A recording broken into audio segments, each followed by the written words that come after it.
Hi, in this video, I will be showing you how to set your Facebook profile in private. So this is a very easy and quick tutorial. First, you just have to launch your Facebook application. Tap this one. And then here, you just have to tap this three lines. And then kindly go to Tools and Sources. And then click this Privacy Checkup. And then here you can see options, but you just have to select this who can see what you share. Here, you just have to click continue.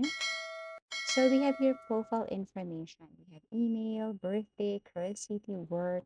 So if you just want to set this to private, you just have to tap this arrow facing down and set this to only me.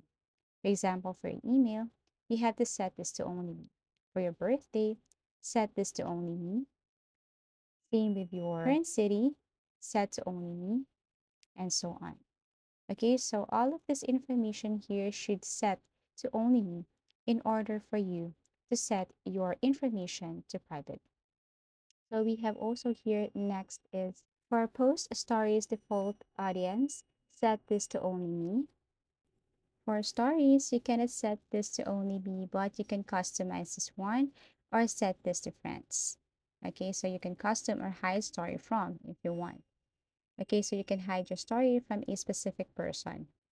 Okay, so for a limit past posts, we have here change. You can see past posts that were public or friends to only friends. You can tap limit again. And then once you're done with this, all you have to do is to simply click next.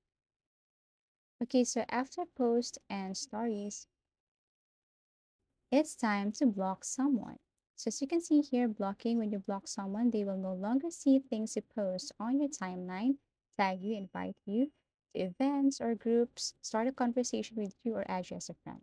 So click add to block this if you want to block someone. So you just have to tap this plus icon here and then kindly search that person's name. For example, this one. And then once you found that person's profile or Facebook, all you have to do is to simply click block. Okay.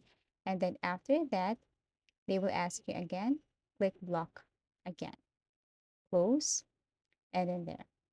Now you can add as many as you can. And then you're all set. That's how easy it is. And that's how you set your Facebook profile in private. Thank you for watching and see you again in our next video tutorials.